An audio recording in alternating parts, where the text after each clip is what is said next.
Assalamualaikum warahmatullahi wabarakatuh. Halo, bagaimana kabar kalian? Semoga tetap sehat selalu ya.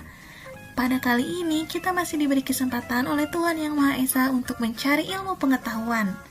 Di sini kita akan belajar mengenai tema 9 Kayanya Negeriku dengan mata pelajaran yaitu IPA. Materinya adalah sumber energi, perubahan energi, dan energi alternatif. Perhatikan penjelasan dari video ini ya, karena seperti biasa, di akhir video nanti akan ada beberapa tugas yang perlu kalian kerjakan. Materi yang akan kita pelajari pada hari ini yaitu mengenai sumber energi, jenis-jenis energi, perubahan bentuk energi, dan energi alternatif. Siapkan diri kalian untuk menerima ilmu yang baru. Sumber energi. Macam-macam sumber energi. Yang pertama yaitu matahari.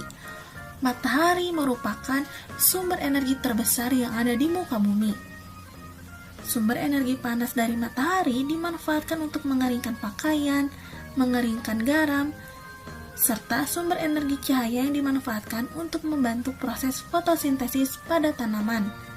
Selain itu, matahari juga digunakan sebagai pembangkit energi listrik dengan memanfaatkan panel surya. Sumber energi yang kedua yaitu air. Sumber energi ini banyak ditemui di permukaan bumi. Sumber energi ini dimanfaatkan sebagai sumber energi gerak. Contohnya yaitu menggerakkan perahu dan memutar kincir air. Selain itu, air juga digunakan untuk memutar turbin sebagai pembangkit listrik tenaga air. Sumber energi yang ketiga yaitu angin. Angin merupakan sumber energi gerak. Sumber energi gerak ini dimanfaatkan untuk memutar kincir angin, mendorong perahu layar, dan menghasilkan energi listrik.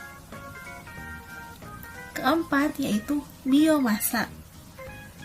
Biomasa merupakan sumber energi yang berasal dari makhluk hidup, misalnya serbuk kayu, limbah jagung, dan kotoran ternak. Biomasa dapat digunakan untuk menghasilkan energi listrik, pupuk, atau biogas. Kelima yaitu bahan bakar fosil. Bahan bakar fosil merupakan sumber energi kimia yang berasal dari sisa-sisa makhluk hidup yang terkubur jutaan tahun. Contoh bahan bakar fosil yaitu minyak bumi, batu bara, dan gas alam. Materi selanjutnya yaitu mengenai jenis-jenis energi. Ingatkah kalian bahwa pada tema sebelumnya kita telah mempelajari mengenai jenis-jenis energi? Mari kita ulang kembali mengenai jenis-jenis energi. Yang pertama yaitu energi terbarukan atau energi yang dapat diperbaharui. Sumber energi ini merupakan sumber energi yang tidak akan habis meskipun digunakan secara terus-menerus. Sumber energi ini dapat memperbarui diri. Ada pula sumber energi yang bisa diusahakan atau dibuat oleh manusia. Meskipun demikian, kita tetap harus bijak dan hemat dalam menggunakannya. Contohnya adalah matahari, air, angin, tumbuhan, hewan, dan masih banyak lagi.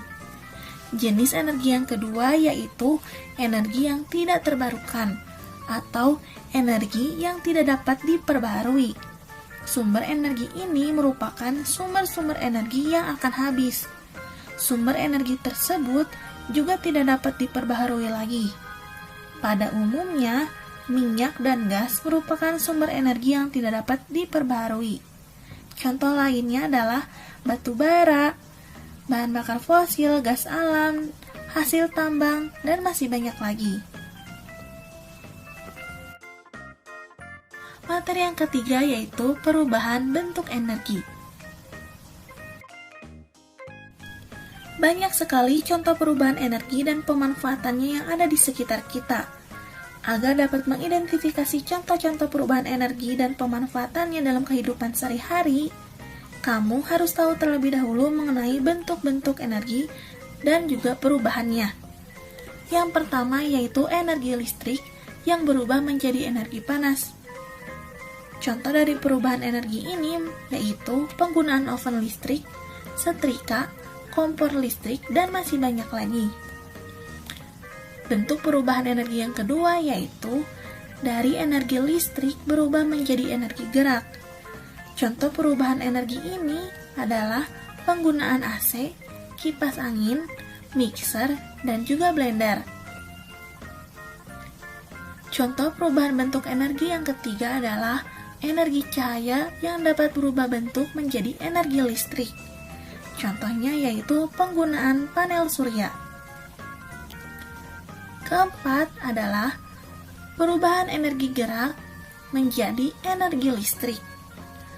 Contohnya yaitu penggunaan turbin untuk pembangkit listrik tenaga air, serta penggunaan turbin untuk menggerakkan kincir angin.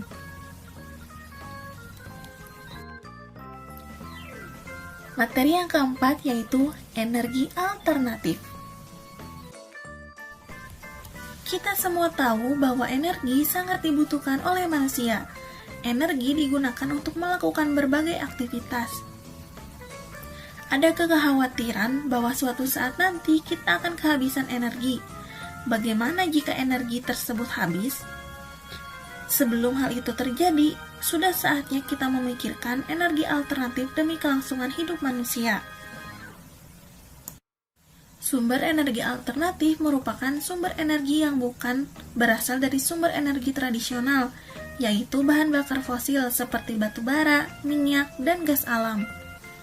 Sumber energi alternatif yang dikembangkan saat ini memanfaatkan sumber energi yang tersedia di alam dan tidak akan habis, yaitu yang pertama adalah matahari.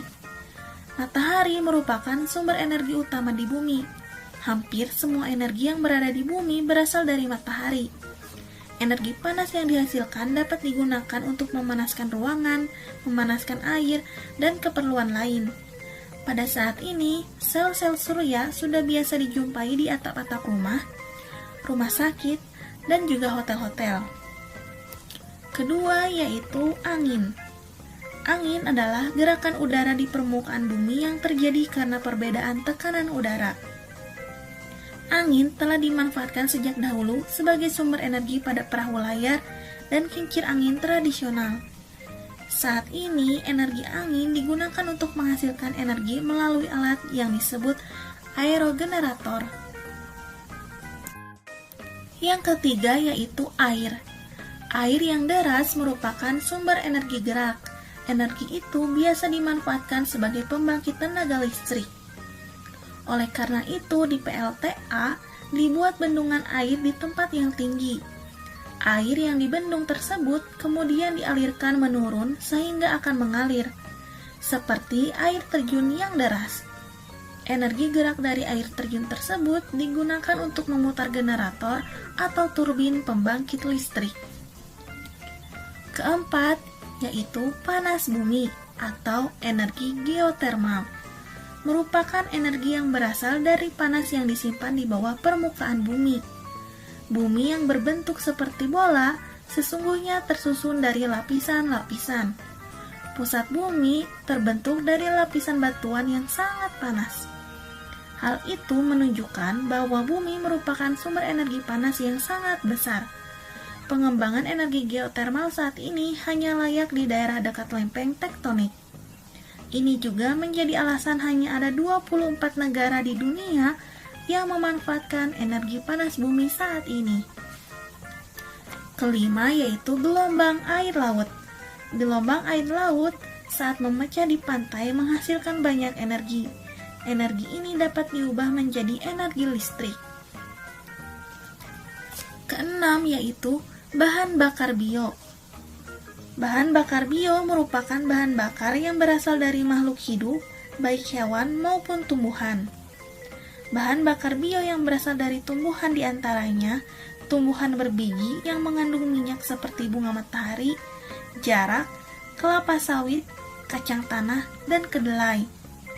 Bahan bakar tersebut dikenal sebagai biodiesel. Biodiesel dapat digunakan untuk menggantikan solar. singkong, ubi, jagung, dan sagu dapat diubah menjadi bioetanol. Bioetanol dapat menggantikan bensin atau premium. Lalu, bahan bakar bio juga dapat berasal dari kotoran hewan. Bahan bakar tersebut dikenal sebagai biogas. Kotoran hewan yang ada dimasukkan ke dalam ruangan bawah tanah atau lubang. Penguraian kotoran hewan dengan bantuan bakteri akan dihasilkan gas metana yang digunakan sebagai sumber energi panas kompor. Selain itu, bahan bakar ini dapat juga dimanfaatkan untuk bahan bakar kendaraan bermotor. Semoga materi yang disampaikan pada hari ini dapat bermanfaat bagi kalian semua. Tiba saatnya pada pemberian tugas. Kerjakanlah tugas-tugas berikut dengan teliti. Kalian bisa meminta bantuan kepada orang tua ataupun saudara kalian dalam mengisi tugas tersebut.